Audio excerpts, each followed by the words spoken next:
ladles and jelly spoons, to the witching hour. Or more precisely, 6 PM on a Wednesday, here in good old Blighty. Spooky, scary skeletons and shivers down your spine. Yes, ladles and jelly spoons, it's that time of year again when the dark nights are drawing in and the smell of pumpkin spice latte and toffee apples is accompanied by the pitter-patter of trick-or-treaters running up the drive, telling each other ghost stories about how it's only October and we might have to consider putting the heating back on. But indeed, what video games will you be playing this Halloween? If you're not sure, here is a list, not a definitive list mind, of some good video games to play over Halloween. Until Dawn, a survival horror video game developed by Supermassive Games and published by Sony Computer Entertainment for the PlayStation 4.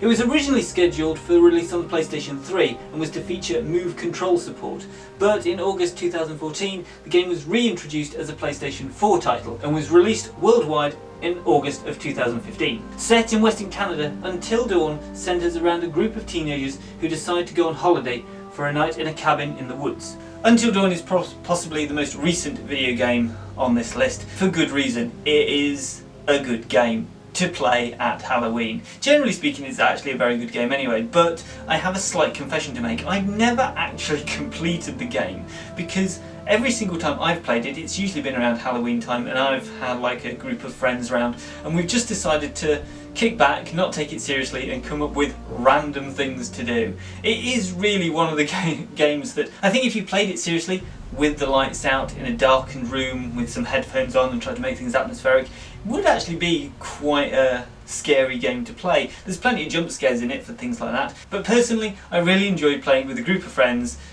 having a few drinks and just seeing how we can sort of try and mishmash our way through the game. So you know what, if you want something to do of Halloween evening, I can suggest nothing better than getting a few friends round, putting this on and just having a bit of a laugh with it. The Seventh Guest, released by Virgin Interactive Entertainment in 1993. It's an interactive movie puzzle adventure game, and this is one of the first video games to be released on CD-ROM. The Seventh Guest is a horror story told from the unfolding perspective of the player as an amnesiac. The game received a great amount of press attention for making live-action video clips a core part of its gameplay, and it was unprecedented for the amount of pre-rendered 3D graphics and for its adult content. In addition, the game was very successful with well over 2 million copies sold and is widely regarded as the killer app that accelerated the sale of CD-ROM drives. The Seventh Guest, to me, is probably one of my more favourite retro horror titles. I remember I played this when I was about 10 or 11 and I was equally amazed and shit scared of it. I mean, I was a 10, 11 year old, you know. It genuinely was one of the first games of its type and it truly was a revolutionary title. When I was presented with a copy a few years ago, I was actually a little bit reluctant to play it just because I can remember being a little bit scared of playing it the first time round. But after coming to my senses, I played it through again and realised it's actually just a little bit of a schlock. Not even B-movie horror tale, which actually is a lot of fun. And it's definitely not a game I can recommend playing with a group of people because it does suffer from that early 90s point and click, I have to try absolutely everything in every single combination style of gameplay that can get a little bit boring after a while. But if you want a good retro game to, you know, reminisce about the way horror games used to be, check it out, it's worth it. Fun fact though, Trilobite actually kickstarted a campaign for a Seventh Guest board game back in 2017. Eternal Darkness, Sanity's Requiem, a psychological horror action-adventure video game developed by Silicon Knights and published by Nintendo. Originally planned for the Nintendo 64, it was switched to the GameCube for development and release in 2002. Whilst the game features similar gameplay mechanics to that of the Resident Evil series, it is distinguished by its unique features, such as sanity effects. Players take the role of several characters as they become embroiled in a struggle against a powerful entity who seeks to enslave humanity. Eternal Darkness is, I believe, a brilliant video game, and definitely if you've never played it before, check it out. If just for the atmosphere that the game creates and the sanity effects and the sanity meter mechanic are probably one of the better mechanics I've seen in horror games in quite a long time. My only real criticism of the game in this day and age is the controls are awkward. Whilst they've clearly taken inspiration from games such as Resident Evil and Silent Hill, you always feel as though you're battling against the controls, and it does kind of make the game difficult to play through. Again, this is another game I can't really recommend to play with a group of people, but definitely if you're after a good horror game to play on your own over the Halloween season, definitely check it out. That said, it is quite rare to come by a copy these days, so you might have to possibly find, let's just call it alternative ways of playing it. Wink, wink.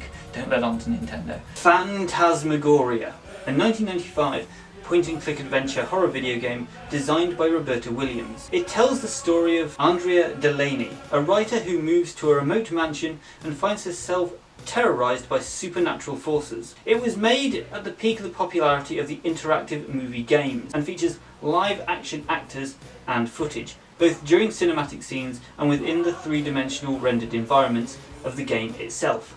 It was noted for its violence and sexual content. Okay, ladles and jelly spoons, now we're getting serious. When you're a 12, 13-year-old boy who's just discovering boobs, Phantasmagoria is probably not the game to play. I definitely played Phantasmagoria after I played Seventh Guest, thinking that it would be much of the same.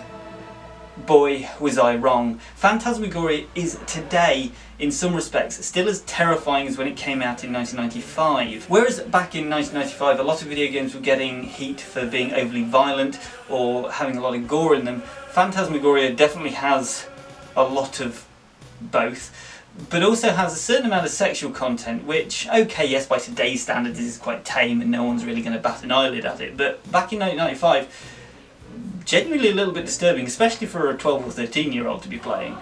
Probably shouldn't have been playing this game. The woman responsible for it, Roberta Williams, is an absolute master of her craft and just did a tremendous job in terrifying the absolute living shit out of me. I'll admit I've only played through this game I think about 2 or 3 times, but it's still worth mention, it's still worth checking out. There was a sequel to it in 1996, Phantasmagoria, A Puzzle of Flesh. Roberta Williams wasn't involved in the making of this game, and my god, it shows. It's just a little bit too schlock, B-movie horror with a bit of a 90s glaze over it. Resident Evil 7.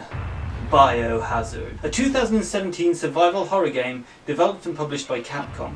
Released for Windows, PlayStation 4 and Xbox One, and for the Nintendo Switch in Japan in May of 2018. Players control Ethan Winters as he searches for his wife in a derelict plantation occupied by a cannibal family while solving puzzles and fighting enemies. It's the first main game in the series to use the first-person viewpoint. For those of you that haven't seen my 5 games I replay each year, well, to quote the World of Tanks advert, "You're wasting your life!" Please go and check it out. There's a link down in the description below, and I'll pop a link on screen somewhere. For those of you that have seen it, you'll recall that I said number 3 on my list is possibly my favourite video game of all time. So why am I suggesting you play Resident Evil 7? Well, obviously I wasn't going to make a Halloween video and not include a Resident Evil game in it, and I've probably talked quite a lot about Resident Evil 2 this month already. Whereas I can definitely suggest if you want a good game to play over Halloween, you can do no better than Resident Evil 2. Resident Evil 7 is a brilliant game. It's a complete return to form for the series. For fans of the franchise, it's a return to form for the series, emphasising exploration and making you feel like you're forever underprepared for what could be around the corner. Until the end game where you go around feeling like an all-round American badass. What? I'm just saying that most Resident Evil games go a little bit gung-ho in their final act. For those of you who've never heard of Resident Evil 7 is a brilliant jumping in spot. Oh, and jump you will, my dears. From a Resident Evil point of view, I genuinely cannot remember the last time I was this engrossed by a Resident Evil game, and from a horror point of view, I can't remember the last time I was this engrossed by a horror game.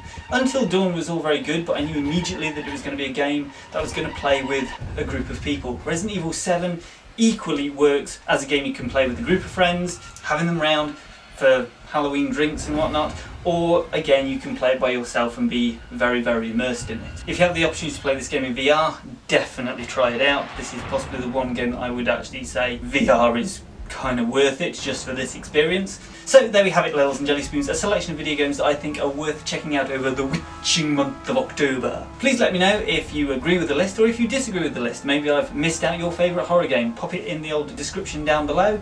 If you were spooked or inspired by this video game, by all means be sure to leave it the old thumbs up and hit the old like button. Maybe you know somebody who enjoys a good spooky video game or is looking for a spooky video game to play this Halloween. By all means share this video out with them. If you want to see what other spooky things I'll be up to this Halloween, by all means check me out on other social medias. There's also links in the description for them down below. And finally, if you liked this video and you want to see more of this mush, hit the old subscribe button, and apparently now you also have to press the bell as well, apparently. And you'll be notified every Wednesday at 6 PM British Standard Time when I upload a new video. And as always, Ladles and Jelly Spoons, if you're seeing this, then thank you very much for making it to the end of the video.